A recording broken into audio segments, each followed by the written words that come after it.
Hello everyone, today we talk about the Teutonic Order musician of the 14th and 15th century. And some of you will say, oh Schwerpunkt, you don't know what to do anymore. What kind of topic is this?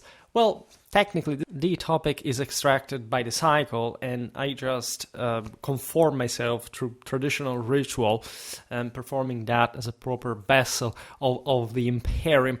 We are not even close to and think that probably I will leave enough to end everything that I want to discuss on Schwerpunkt. The reason for which topics like this should not be strange. As you know, I don't make... It's actually a very interesting topic, and we'll today see why, of course. But I understand that I'm just making this gag now on my own, but that it could seem like a pretty odd, eccentric topic. Maybe this video will get more views than even the more largely themed ones, but it's part of definitely an analysis of the Teutonic military that we haven't even carried out this much, right? On Schwerpunkt, I made just a few things mostly to do with dress, flags, in this case, musicians. We talked about, I'm just checking here, of course, something else, like generic. We talked about the Teutonic Order for the regional historical series. We talked about the Ostsiedlung in Teutonic Prussia. We talked about, of course, other, say, branches. Let's just the word Breton that, at some point were absorbed by the order, the Dobrzhin Knights, etc. So we're simply like white sharks circling around the prey, like, the killer seal, what's the name, searching for the fat seal that is, is gonna be devoured. At some point we will get into some more, but maybe the next video about the Teutonic Order will be the Battle of Tannenberg, at this sort of random levels. And it's indeed, for a medieval warfare channel, a topic we not just must explore, but at some point should become a bit like, if not a cornerstone, but definitely so central to the history of Central Europe, Northern Europe, Northeastern Europe, the Baltic as well, that we tend to make less videos on, because to some extent less was actually happening there compared to other places, but definitely the Teutonic issues were not secondary, even on the bigger international scene.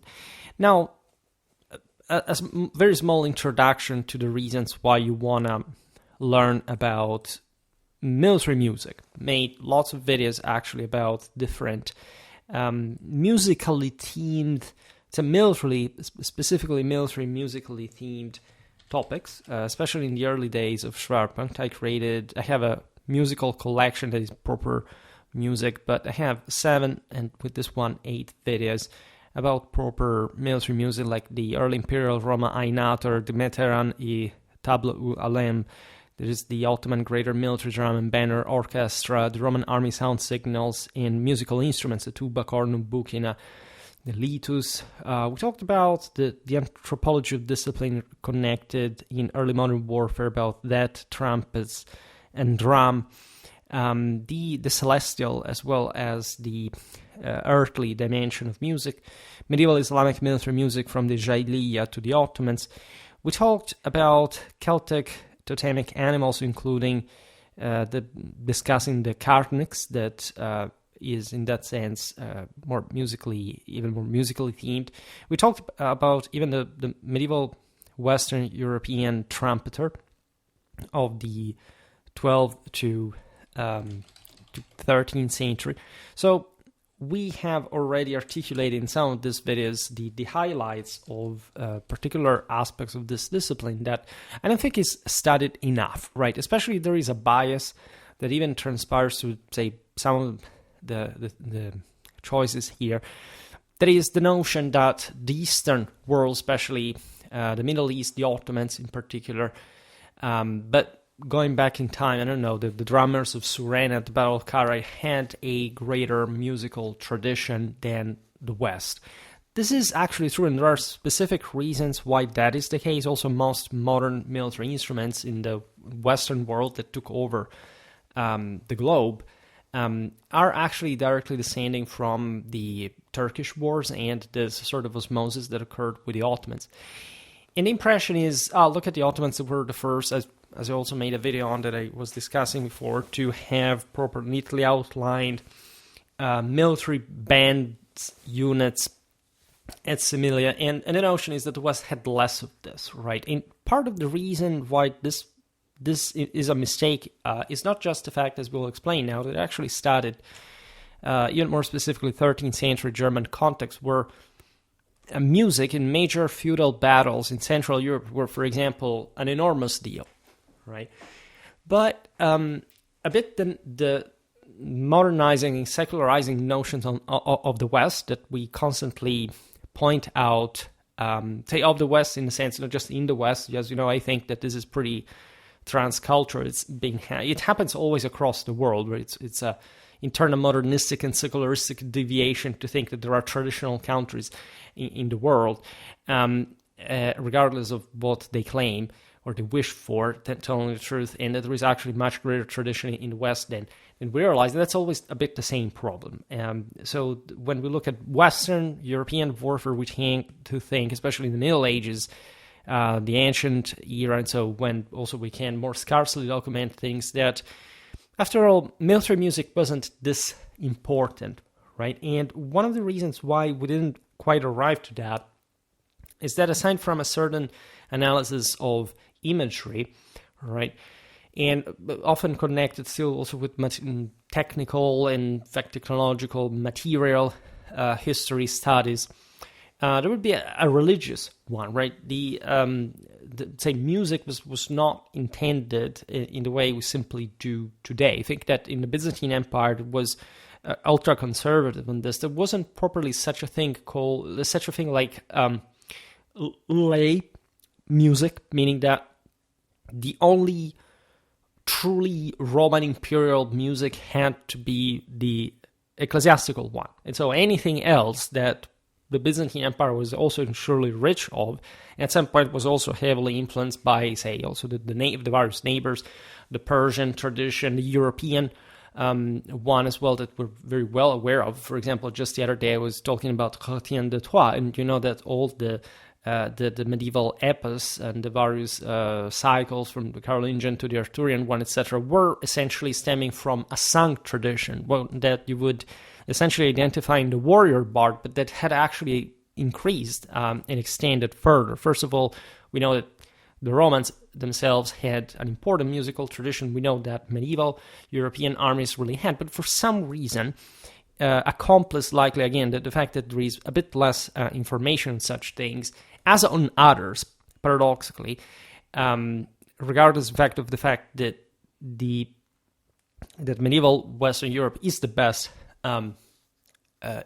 documented in the era, that would make us think essentially that music was not that big of a deal, or when we study military music, we think it's just, if there are drums, fifes, etc., it's basically just also to drill troops into battle, to line them up, to give orders. So we look mostly just at the mechanical function, right? And we don't understand how much there is actually behind this, right? I suspect that this topic has been more studied, oddly enough, by modernists, by modern history historians studying, in fact, those anthropological aspects of 16th, 17th, even 18th century warfare than by medievalists, as a matter of fact. And I'm sure that at some point we'll get there at a point. In my experience instead, I realized that, first of all, history is very layered.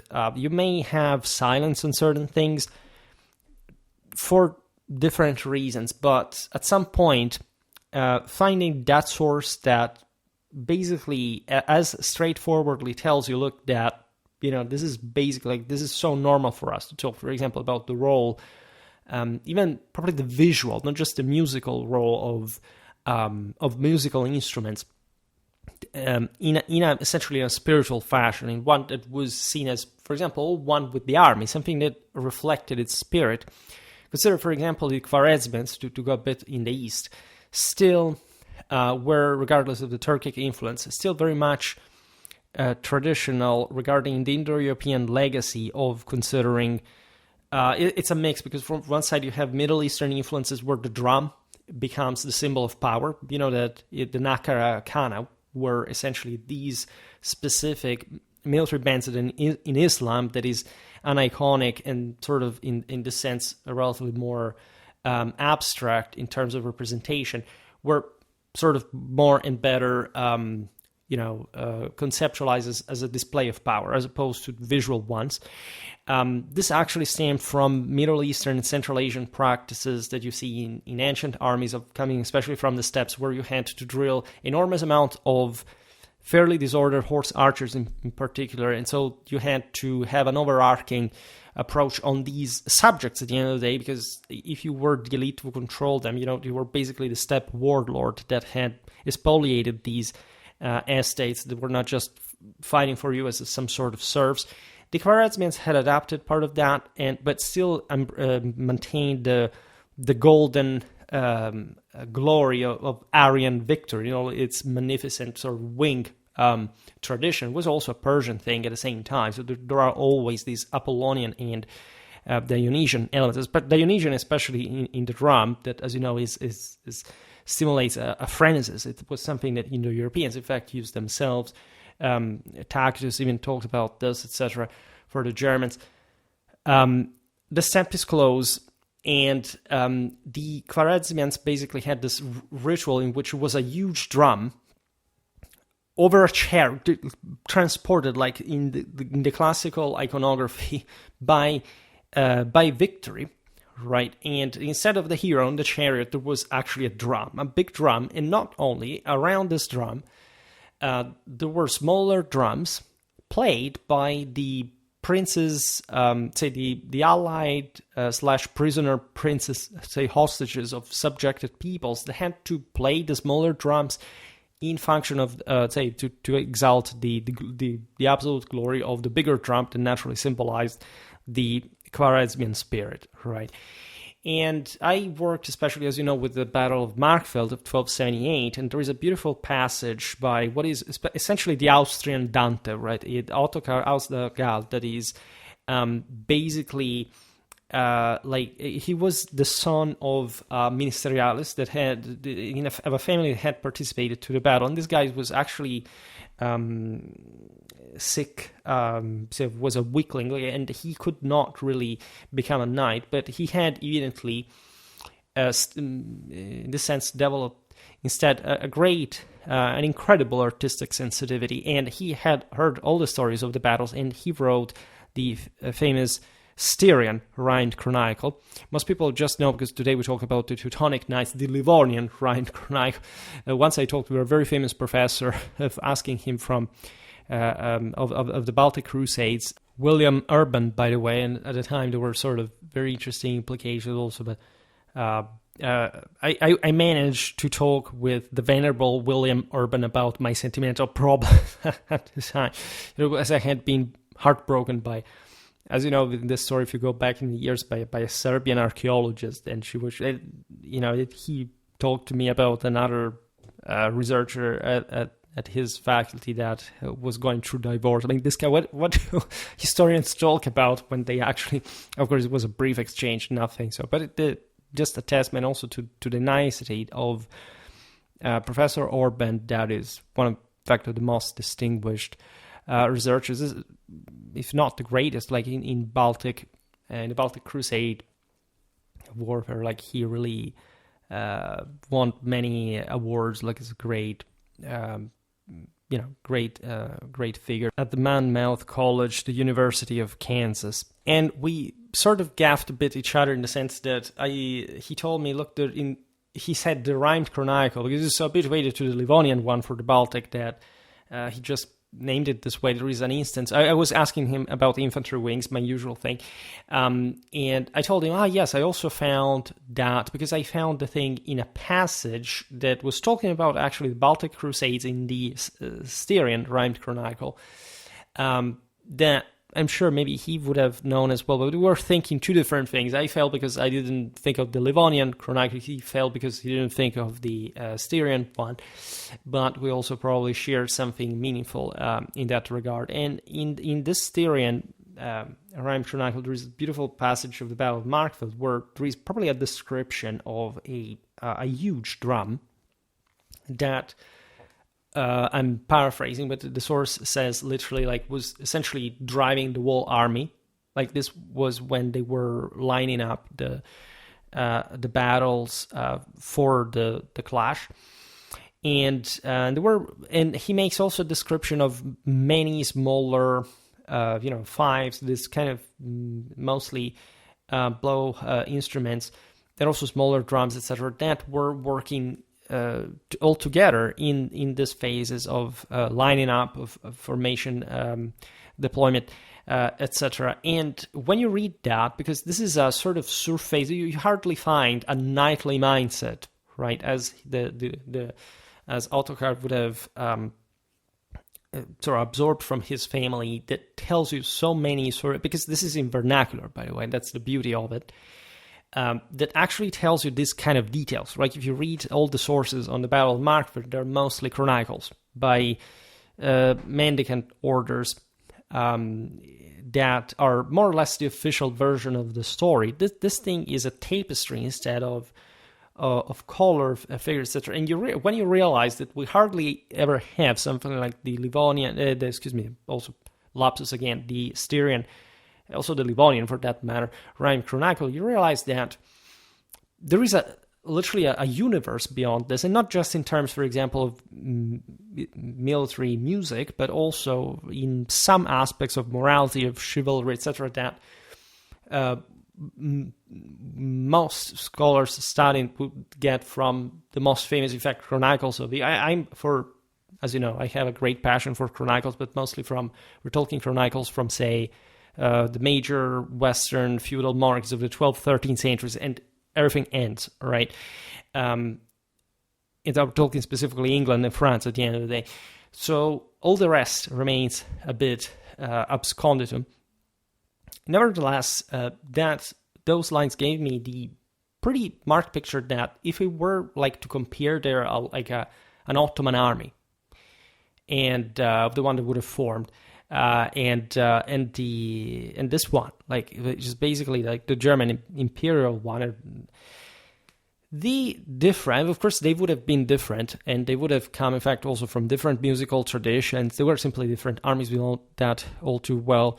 But it's not like in the essentials they seem so different, right? It seems that the richness in musical instruments, the levels of proper engagement, properly of the army, this vision of how the instruments themselves guided the entire thing, something that I objectively had never found in Western literature, like in that, say, at least of the Middle Ages, of those centuries in particular, realizing how precious it was, but how detailed it was at the same time, made me realize that probably there was much more there, that also in musical tradition, we're probably underestimating of the West. And notoriously, these are just like this example, like exceptions, right? It's obvious that, yes, there is less, and probably there is less because, again, armies were also smaller, they were more contained, they were, in numbers especially, not much like compared to the East, but I mean, they were heavier armies, right? So the level, for example, of coordination between the various battles, etc., was not necessarily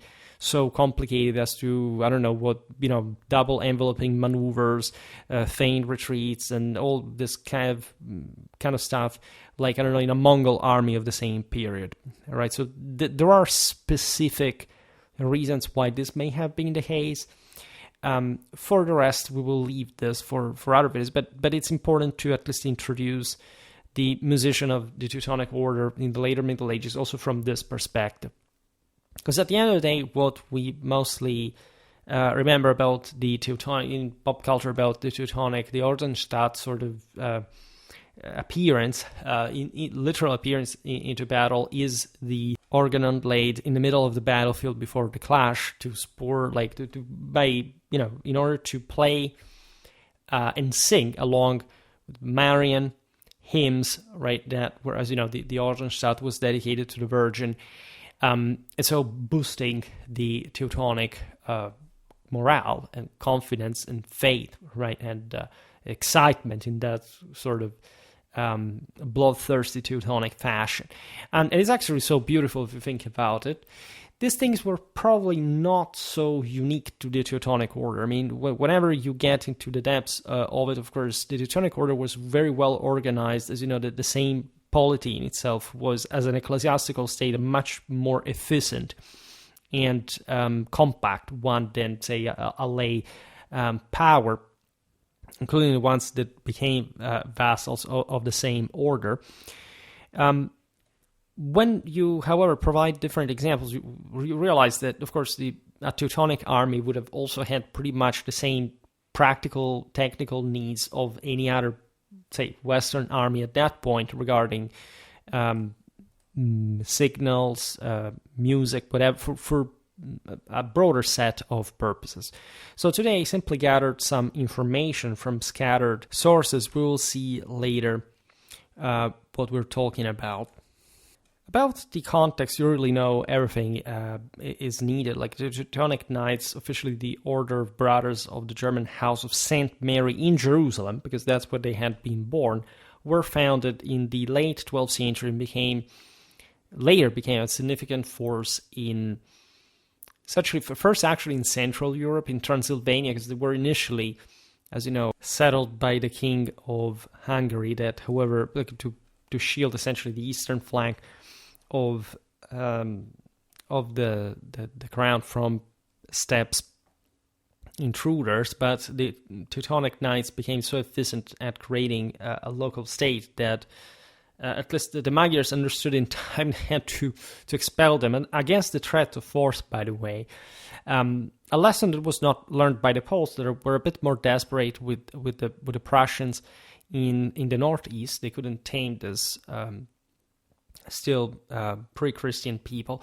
I made some videos about the old Prussian warriors. We talked about Baltic Crusade tactics, so I promise we're getting there. You know that I've made an increasingly large amount of videos on this stuff, and again, this will be true also for the Teutonic orders, that by the 13th century had thus become a significant force, to say the least, in this essentially between Central, Northern, Eastern Europe.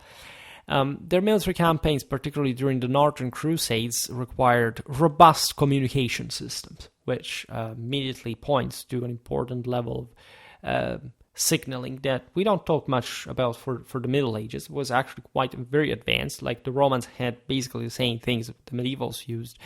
There is some additional flavors of exoticism given the challenging terrains of Prussia and Livonia. So the Livonian rhymed chronicle that we mentioned before, dating around 1290, provides early evidence of the Teutonic Knights' use of musical instruments, specifically trumpets and horns for battlefield signaling. Right. While this chronicles likely predates the 14th century, its insights are relevant as they reflect practices that likely persisted into later periods. Further chronicles from the 14th and 15th centuries, such as Peter of Duisburg, Chronicon Terrae Prussiae, and Weigand of Marburg's Chronica Nova Prutenica, offer additional glimpses, though direct references to musicians, military musicians specifically, are sparse, right? Because, as we were saying before, and also the same guys, we're not being actually so crucial in the picture. We'll partly explain why. Now, the search for specific quotes necessitates exploring most of the aforementioned texts, supplemented by secondary sources. In fact, William Urban's works that I was mentioning before, for a reason, in fact, provide, if anything, interpretive depth, because especially in the absence of direct evidence, you see, it's not even that there aren't references to these things. If one were to collect like all the evidence, there are historians of music, but it's a bit difficult to find, especially among people who specialize in such things, especially military music, right? Because militarism and is evil, and nationalism and whatever. Of course, anything ends in ism is a failed misconception of tradition. But I mean that musical historians usually do not lean towards military interests.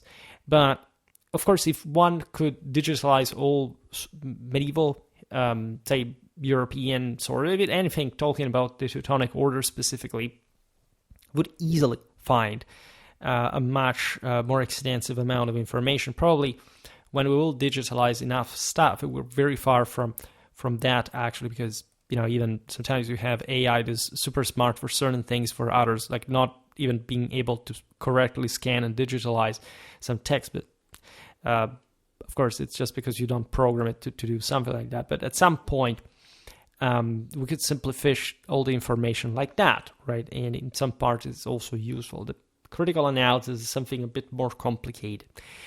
In fact, I don't think, especially at our levels, history would ever be supplanted properly by an AI. If anything, it's not like it couldn't write something decent and very advanced, but I will explain why at some point it's what we do, especially in peer-reviewed, high-band journals, is irreplicable in technical terms so far. Now, one of the most detailed accounts from the aforementioned Livonian rhymed chronicle illustrates the practical use of music in military operations. It recounts the Livonian Landmeister instructing a brother knight, right? Quote, if the Semigallian army attacks you, the Semigallians, as you know, were a Livonian, something between Latvia and Lithuania in their specific case. If the Semigallian army attacks you, set up a defense and blow my horn, right? So this is interesting. Think about Roland, Roncesvalles, etc. There was a specific horn, in this case, possessed by the Livonian Landmeister. Why? Because this guy had obviously it was a high official. He had an important administrative competence and military command. So the main decisions were his, and the guy instructs a brother knight to call himself, basically, so to come with his own unit at that point. And this actually probably has to do also with the size of the horn, because literally, if we think about, again, these huge drums, huge horns, etc., these were mostly like the Oliphant in Roland's case, properly unique pieces, the sound of which could not be confused. Right? In that case, like controlling the entire, sending messages from the entire vanguard, used by the same Roland, by the same unit commander. So it's a big deal. And you understand how this tradition obviously continued. Like we've seen horns in many other circumstances. We talk about the Scottish ones at some point, more or less the same era, etc. There are so many means of communication that live on quite famously. Also in folklore and something about the Swiss Alp, like for reasons, purposes that are highly organizational, they're highly emergential, highly militarily connected, because they had to warn properly. Like in this case, of specific the beginning of specific maneuvers and operations, but in many ways also to assemble troops, right, to occur. And so everybody had to hear those. And so the aforementioned quote from the Livonian rhymed chronicle, set against the backdrop of the Teutonic Knights' campaigns against Baltic tribes like the Semigallians, at least highlights the horn's role as a critical communication tool, right? And there is an extra detail here, because the military context requires the need for rapid reinforcement. Why? Because these terrains were guerrilla prone, right? So the threat could come from everywhere. You could be ambushed in many circumstances. We've talked about the horrifying terrain of, especially the hinterland of Baltic countries at this point. That was in some ways adaptationally, from a societal point of view, also like the boundary, the frontier between the Teutonic Knights were particularly advanced, and the Baltic hinterland was particularly backwards. but still not less difficult to conquer in this sense. And where visual signals were less effective, emphasizing the strategic importance of auditory cues is also kind of obvious. Think about also, yeah, you have always smoke, lights, etc., also depending on the time. But sounds are a bit difficult to conceal as well, and they trabelicate vision itself, direction. And so this horn of the Livonian Landmeister would have been known in advance by the troops. You can imagine that, in fact, during training, there was a general connection with those kinds of signals that were mostly destined, as you understand here, to other officers. Here we're talking a knight who was surely entrusted with the command, in fact, of the other unit that the Landmeister was talking about. In any case, it was still something that had to inspire the rest of the troops. It was not merely a walkie-talkie just to have the commanders understand. The enemy actually would have heard that too, and it was meant in part like you could. There were no many other ways to conceal this. You could send a messenger or something, but if the Landmeister was approaching, you wanted to a degree. This was very important to signal yourself, a matter of honor, and the no commander would have not wanted in the Middle Ages not to be preceded by an announcement in the moment he was entering the fray. Here we're talking radically and traumatically knightly military culture, like the Teutonic one, so something that really expressed that plenitude of imperial manifestation in all its forms. Another passage from the same chronicle describes a broader mobilization. Quote, when the morning light appeared, the master ordered the war horn blown as a signal. The noise was grand and mighty, and the army quickly gathered itself together and made ready. You see here, like the horn has that the function. At Markfeld, the specifics of the drum function was lining up the troops, right? So the horn is something that mostly is used to call, right, to signal something at a great distance, something big going on, happening. So gathered forces, like in this case, then other instruments would have been used also in the Middle Ages, notoriously to keep the pace of the formation during the advance. We talked about infantry mobility and autonomy just last week. So again, Schwerpunkt always provides you with this plethora of fitting background videos as far as the certain specific themes of others are properly discussed. All right. And there was a sequence, it was all a code to break here. For example, once again, the horn, according to the same source, sounded clearly, at which the army broke camp instead. So this would have already been known, ideally. Probably the enemy knew this very well in the same way, and or aside from the fact that they had spies, etc., but they could have seen what was even going on. But the same signal was in some ways enough. Just like the third blast was blown when good master Andreas von Sterland, 1248-53, like a bold hero, began the march with his entire army, the Livonian rhymed chronicle said. This is really relevant. The Romans did, as you know, something similar. The Romans were properly taunted by the commanders saying, "Are you ready? Are you ready to go in?" And all the whole army, after they broke camp, they shouted yes. Like there is a very sort of even intimate connection between these instruments and probably the common feeling of the army itself. It's as if the music itself had been the spirit, right? This fits very well also the Gothic art and architecture, literature of the period, including the same music that was to reflect, as you know, the sense of pure light, of pure being, of pure spirit in the fullest imperial Catholic tradition. And so the sound itself had to sustain the wings of the Holy Ghost and to fall in a incredibly bloody and destructive way on the enemies of Christ. right?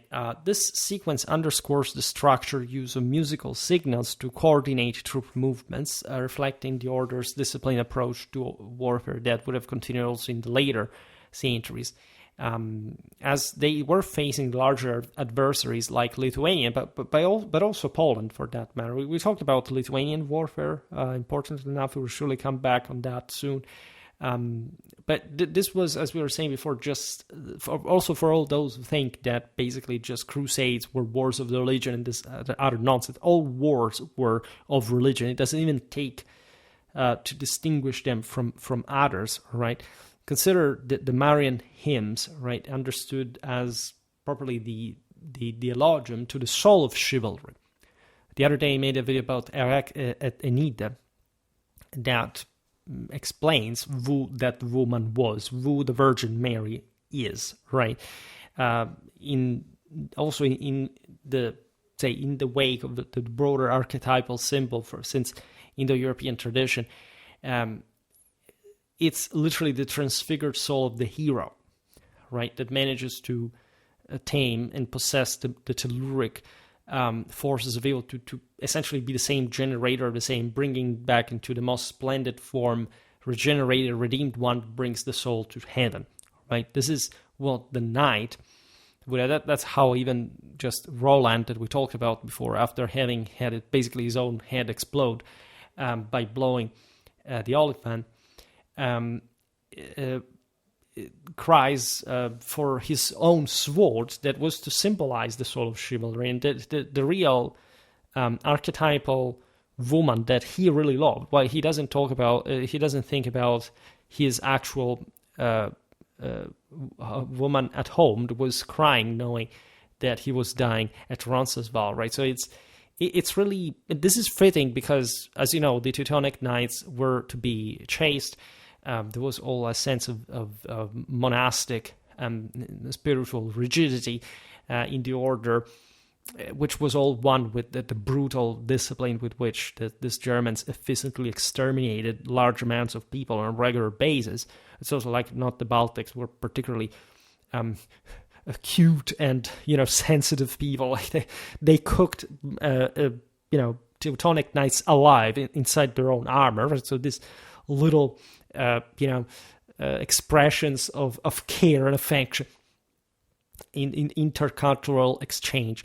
Now, moving to the 15th century, I'm sure there is plenty of other information around, so at some point we could even expand on this, but a significant example of, say, because today this is a historical military unit series, so technically we should be talking just about the guy that, say, sounded the trumpet, right, like in the picture, that I realize I'm incredibly proud of this because it's very difficult to make actually accurate AI, but I tried. I also got for free like lots of credit from, I will not say which site, just because of some consultancy, honestly, and they looked more or less what they would have actually looked with regardless of the filter that may be weird, but it's actually very historical. The same beret cap that you see here is very much part of the iconography of the era, and just also what we can think of the common practice occurring at the time. So we will, I don't think we have to necessarily digress on that fashion sort of dress aspect of the story. But just for saying who these musicians, at this point, everybody, say there would have been some sort of, especially towards the later Middle Ages, specialized musician.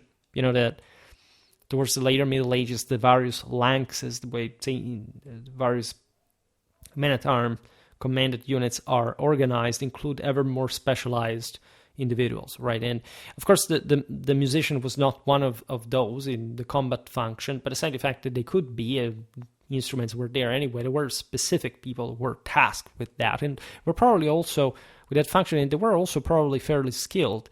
They had, if anything, to be they had to be military themselves, right? Because the discretion and the reliability connected with their performance was obvious for the delivery of orders, etc. And we've seen it, again, very well in the Roman army and in other armies, even in the Middle Ages, as we were saying before.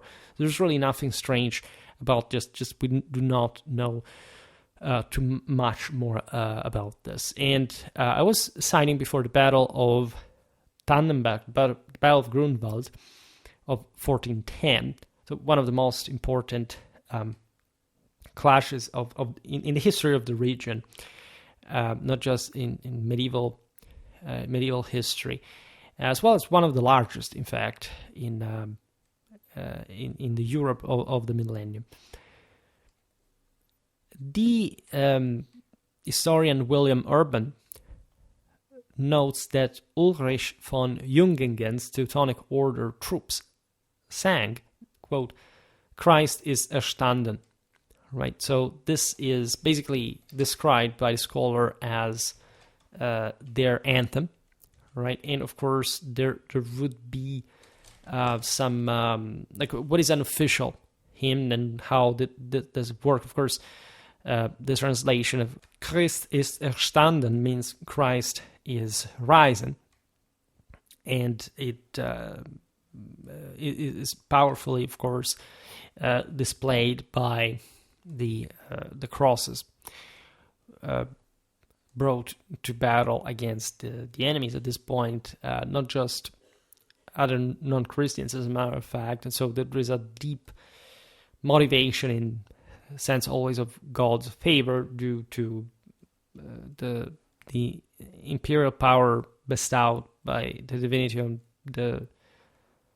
at least in the greater force from the side that is more virtuous, really. And we can expect, as Urban says, that this anthem was sung before the Battle of Tannenberg commenced, which is as solemn, as meaningful as you know, the Teutonic Order was badly defeated in this encounter against the Poles, the Lithuanians, and others. Again, if you're interested in all these topics, you know that I covered some of them. We talked about the Lipka Tatars, we talked about Polish warfare of the year, etc. There is plenty, and there is going to be ever more content on that. So the aforementioned Christ ist erstanden as a hymn is a medieval Easter song celebrating, of course, Christ's resurrection, serving a dual purpose. It bolstered morale and reinforced the knights' religious identity as warriors of Christ, seeking divine favor against the Polish-Lithuanian alliance. Consider that the Lithuanians had been enemies of the Poles, and that the Teutonic Knights had historically been called, as we've seen, just to beat these Baltic peoples. But at some point, both Poles and Lithuanians recognized that the Teutonic Order was basically grinding, especially the Lithuanians, to the point that not even the Poles could have simply opposed to them once the Ordnungsstaat would have expanded that far. And that's where, in fact, the broader alignment between Poland and Lithuania started at the end of the 14th century. Otherwise, it becomes familiar also with the final Christianization of the Lithuanians, but on the occasion to Roman Catholicism, by the way, which is, of course, radically important. They had connections also in the Muscovy, but they chose the papacy, Poland, right? So we can agree with Urban's quote, aligning with the order's spiritual ethos, suggesting a pre-battle ritual to unify and inspire. Again, unfortunately, we know too few about this, because surely the Teutonic Knights had very specific regulations about this. They were that disciplined, organized, etc. So it went in parallel to kind of properly church ritual, and it pertained to the monastic military experience that these German knights properly incarnated. As we were recalling before, there's another instance from Wigand of Marburg's Chronica Nova Prutenica detailing post-battle singing after the siege of Kaunas in Lithuania. The Chronicle states, quote, Christians began to joyously sing in lingua vulgaris the glorious chant Christ is Christ ist erstanden, whose ending can be translated as all of us want to rejoice, all the pagans have been punished, Kyrie eleison. All right, so this is incredibly important because it does properly describe the actual psychology behind the same Christian hymn in this case. So properly the defeat of the pagans, right? The sense that once again it's the destruction of Pharaoh's army in the Red Sea, right? Miracle repeating itself and asking for mercy to God, right? For the actual sins that had been performed, like far from. So we have this sort of desecrated vision of history in general, of the Middle Ages, by saying, the Middle Ages are the places where everybody killed each other, nobody gave a damn. Yeah, they had the kind of Christian rules, but they were betraying them. If you actually study the penitentials of medieval history, we have lots of them in the West. We realize that even in the most, in the most primitive circumstances, in the ones where properly like powerful governments could bring order at a collective level and reinforce this being obeyed, etc. Knights, like the same people who detained power for their own, etc., were incredibly disciplined by the church regarding actual penitence. There were enormous discussions, properly led by the ecclesiastical community and the Cingulum Militaris bearers that stress the negotiate essentially between, let's say, how much you would have killed and how much you had to pay for it before you could be readmitted in the church in receiving the Holy Communion once again. And the notions here are important because they date back to say again the imperial Catholic tradition, even in pre-Christian times. We also looked at patristics. We looked at the Christian apologetics in the first centuries of Christianity, and we know too well that the big problem of the military service from a Christian perspective was not bloodshed. Right? We don't actually have any evidence that this was ever a problem that would that would prohibit for Christians to kill to begin with. First of all, the commandment everybody gets right because it's a false translation. It's not "thou shall not kill," but "thou shalt not murder," which is a completely different concept. It is to say killing can happen. It can happen.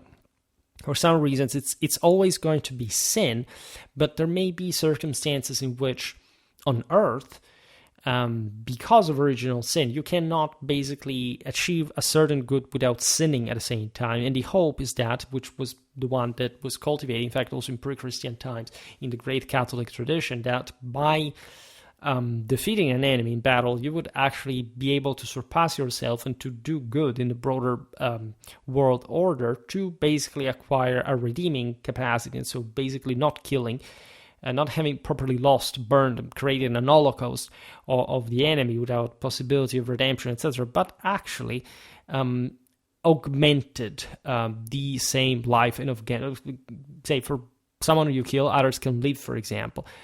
This does not eliminate at the root the problem of sin, of mortality, of killing, but it does eliminate, in fact, the one of murdering, right? If those people had been killed, had this enemy not taken down, it's all a math that you must calculate in the broader global order, so it's a very difficult thing to do.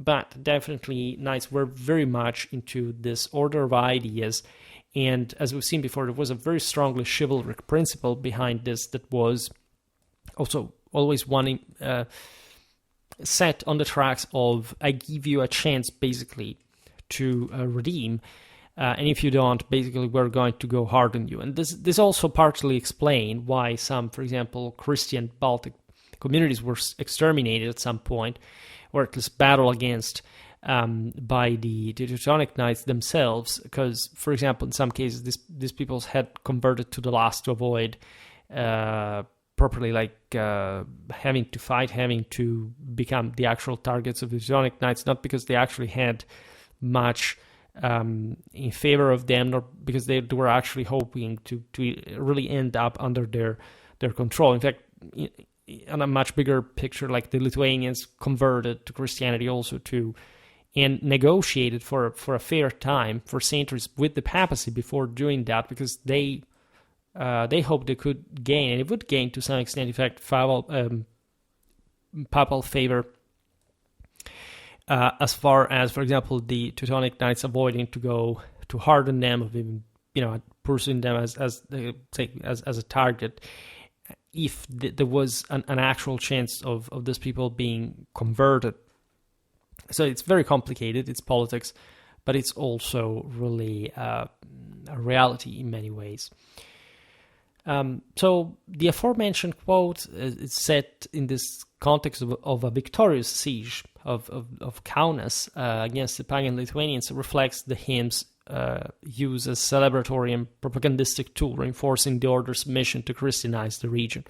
Besides, the fact that the Lithuanians are explicitly called pagan, as you know, reflects the proper meaning of paganism, that is to say, the anti-Catholic one that was deeply despised also by all the pre-Christian rulers of the world, of the fractal, telluric, chthonic, superstitious, and anti-Uranian, including Indo-European ruler kind of, and that's why people were burned at the stake well before the arrival of Christianity. Except this is not something that you learn in school, including the fact it was actually a good thing, right, or at least a positive one in the bigger picture.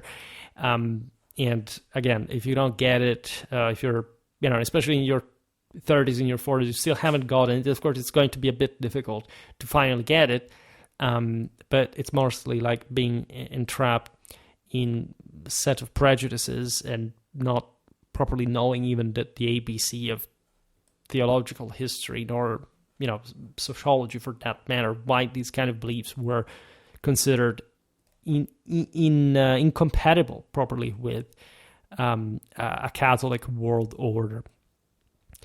Now, the military background, of course, here is also the consolidation of territorial gains, which music serving as a public expression of triumph and divine endorsement would basically celebrate, right? So it's really an important thank to God for the imperium received in virtue of the successful Teutonic deeds. Beyond specific songs, the Teutonic Knights likely employed a range of musical instruments for battlefield communication as well. That's also what we're looking at today, as it was really common in medieval, but also like throughout all warfare. Historical analyses, such as those found in medieval chronicles, indicate that horns and trumpets were used to signal charges, especially the latter, and explained that in video about the anthropology of the trumpets and drums, etc., is the fact that trumpets are a very Apollonian instrument. They immediately hit the tympanum. They spur, right, that flashy, direct, piercing attack, just like the trumpet sound does. It's like a lightning, right, and as such, it's really the best to present that. Think about the Ride of the Valkyries, etc. The horn is, as we've seen, sort of somber kind of. The trumpet is properly dedicated to cavalry, right? The horn is, as we've seen, guiding the wall forces. It's more penetrating, can be heard from greater distance, so that also is the purpose. But all these instruments could be used also for retreats, tactical shifts. Again, it would be all a system of communication during battles that unfortunately is undocumented for this era. Different blasts or melodies had, of course, also specific meanings going beyond the strictly function, right? In concrete terms, they had to be, first of all, audible over the noise of battle, which was somehow very complicated in some cases. From, for example, the shape of helmets and how the degree, for example, of how much the ear was unprotected, the type of instruments we find archaeologically from the time, we can understand paradoxically what kind of combat and tactic would occur, right? A Teutonic knight with a great helm, say the first half of the 14th century, would not really needed a big deal of musical sophistication to go in, right? Because he was really encased into something that did really prevent much of his hearing and sight, and had just to smash into a very, very well calibrated, very well orderly cavalry charge that in this sense he would have had to perform by heart, let's say in alignment with the other knights, a bit like a sleepwalker, with how highly trained he was, but just to smashing into people and, you know, reducing them to pulp, like through the ranks, that hopefully would have not been hard enough. In fact, the Baltics did not really have very strong infantry. That's also why they tended to use them. But that's also largely what they had, numerically speaking, especially in places like Estonia. So the Lithuanians began to develop, especially as they took over Ruthenia, pretty strong cavalry. And they all had cavalry, of course, to say, but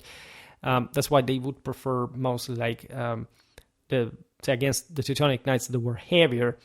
It also had sort of tougher infantries to simply scatter around and ambush rather. So that's why also paradoxically in the Baltic theater, about which we know very few, historically speaking, just because of the primitivity of the land, even from the Teutonic side, because again, the Germans were quite advanced there, but they were also, we're talking Northern Europe, and so in this Northeastern European war, like even the Teutonic knights there would have not been extremely prolific, given also that Spartan sense that their Marian cult induced them to live like. These are some of the most systemically brutal and horrifying theaters in medieval warfare, but as many of them, of course, it's also the case because they were fairly smaller in scale, and they also produced less evidence just because of the scarcity of surplus. I'd say that the Germans, the Scandinavians, the Balts had pretty interesting exchange, as we were pointing out before. And so, again, when you imagine the Teutonic knights operating in dense forests and marshlands, you can imagine musical instruments possibly having been actually much more vitally important, even down the chain of command, and even for smaller units, to even just having a radar where others really were. It's just basically the same system in a way or another, with sound waves. While direct quotes from 14th, 15th century sources are limited, the general practice suggests their integration into the order's military tactics, supported by the earlier Livonian Rhine chronicle accounts.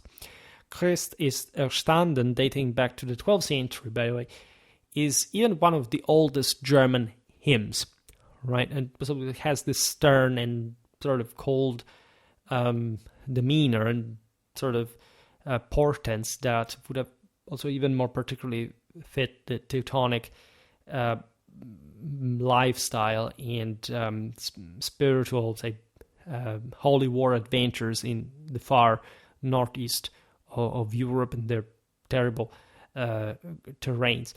The lyrics emphasize resurrection and joy, of course, like the Easter tradition celebrates, but obviously in also the sense of transfiguration in holy combat, like self-sacrifice, and therefore the possibility of winning heaven.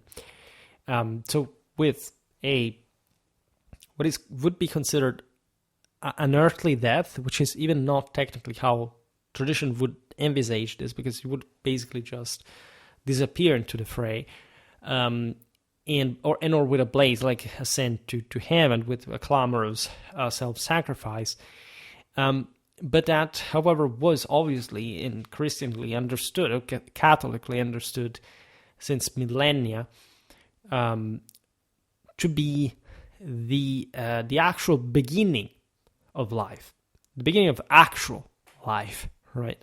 I made this clear in the video about the doctrine of the two natures that analyzes how basically everything earthly is imperfect, and that the perennial divine dimension instead ensures that subsumption to the greatest order that is, however, always challenged. And so, of course, the same fallen Teutonic knights, hopefully, in sanctity would have just gone to sleep, essentially, intervening still with their soul on earthly affairs until the great battle in the end times, right? And just think about these German knights like still leaving, but the echoes of the Götter, Dämmerung, and all the sort of Germanic epos, the Nibelungenlied, and how properly a knight was supposed to go, and how and why, like with this incumbence of darkness, this necessity of fighting to the death, like with a heap of enemy bodies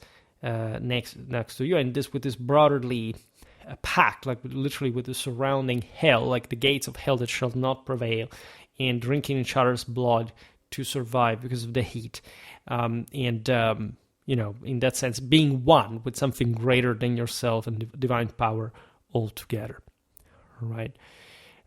So the use of Christ ist erstanden before and after battles, as noted, underscores intertwining of faith and warfare in the very Teutonic knight's identity. There is also the song's melody derived from Victime Pascali Laudes, known in the 15th century, as seen, for example, in manuscripts like the Apel Codex, reinforcing the historical plausibility of Christ ist erstanden as a sort of more standardized hymn of the Teutonic Order at some point.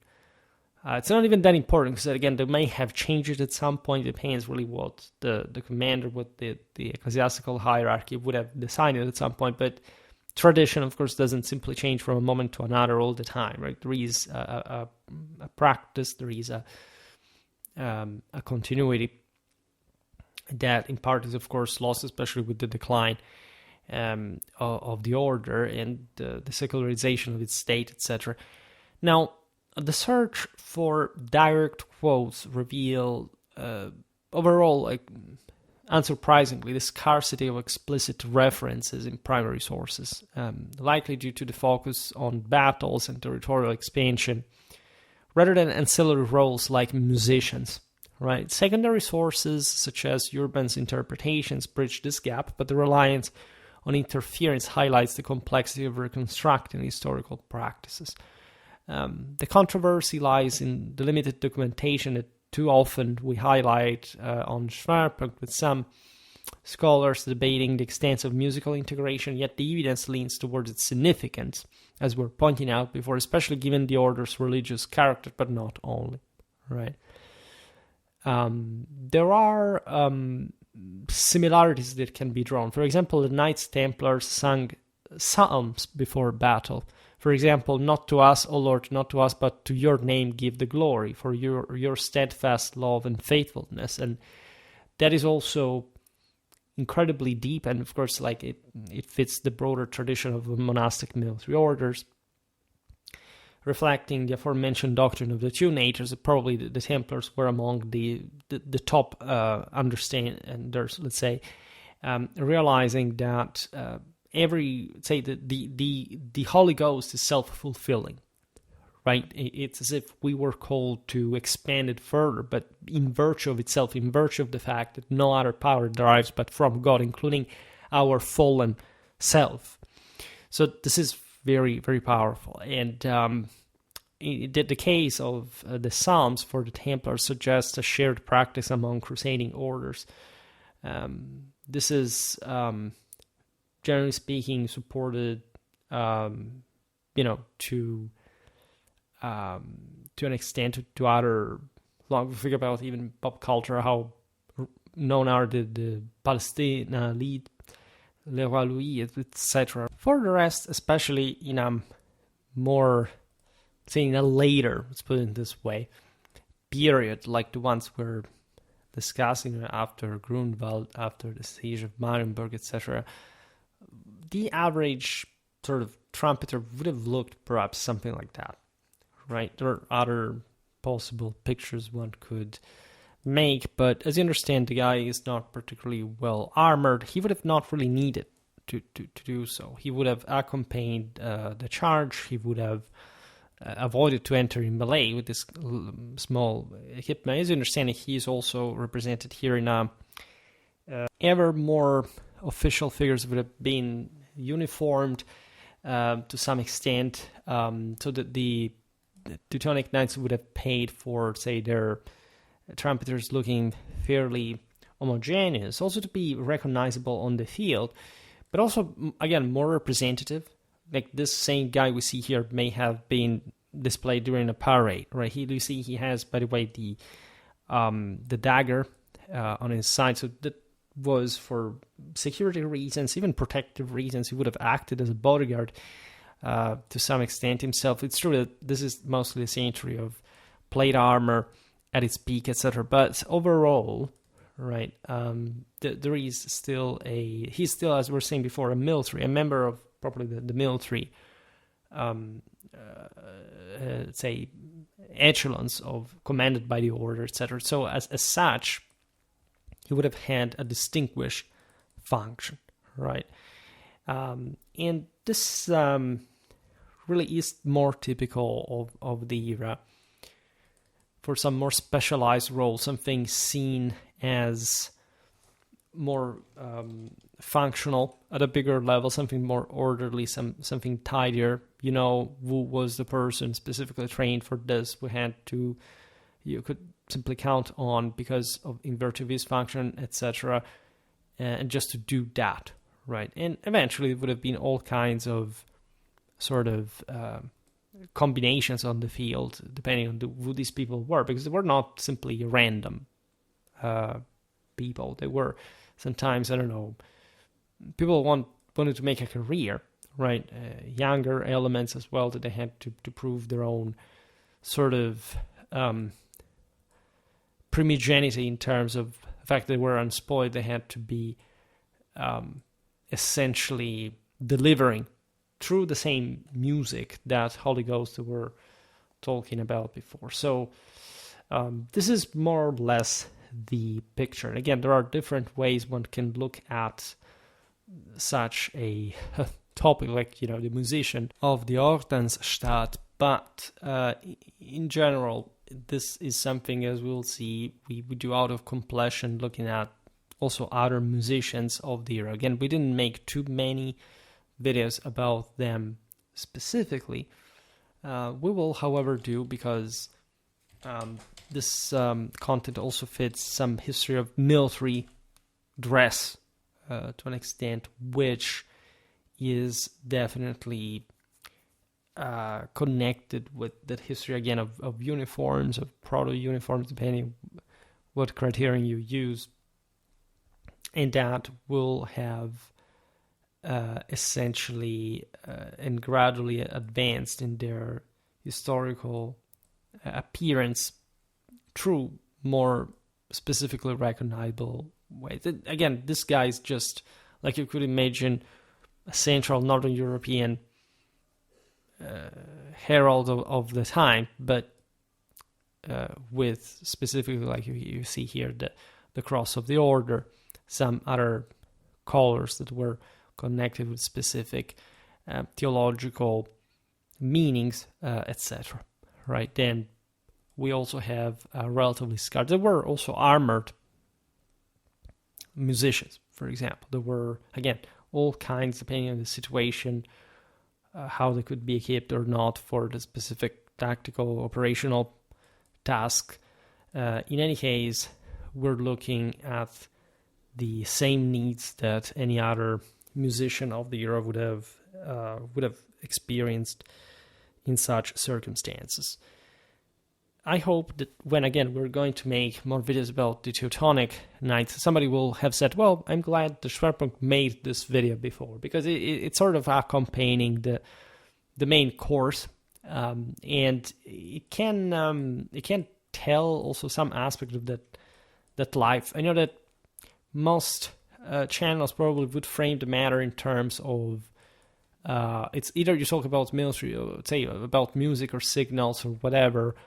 Otherwise, tell the story of how it would have been to be one of those guys, but that's not the point, right? You know, militarily speaking, you have to focus properly on the military essence. What kind of function did they perform? What kind of meaning was vehiculated by them? And so you can also just speculate about who these people were, because we don't have a simple profile of a musician of the Teutonic Order. At some point, it could even be found, like as an archive source, we may have indicated, and I'm sure we already have something published in terms of, of sources, also originally sources that can at some point be studied also for this purpose.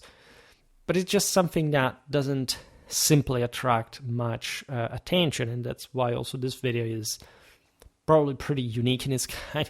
I'm going to check out whether this is basically part of, like, I don't think anything here, probably some song of the Teutonic Order will appear, because that's pretty stereotypical on YouTube. Musician, Teutonic musician, let's search it this way. Yeah, we have just basically music video.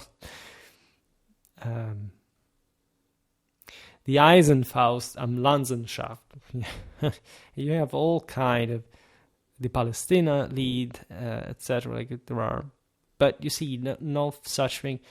There is a guy with Teutonic armor on, but no musician, no love for the humble musician that would have guided these knights into the fray to battle, right? Which probably means that I'm going to be the only person you will find the video, hopefully, in the search engine, because it's not necessarily even how that works, unfortunately. For this kind of if anybody has sort of the crazy idea of trying to find this kind of information. Very well, however, for today I stop it here. I just hope that you enjoyed this video. If you did, please share it. Otherwise, leave a like or subscribe to my channel if you're interested in my upcoming content. As always, I thank you heartily for listening to me. I wish you a nice time and see you next time. Bye.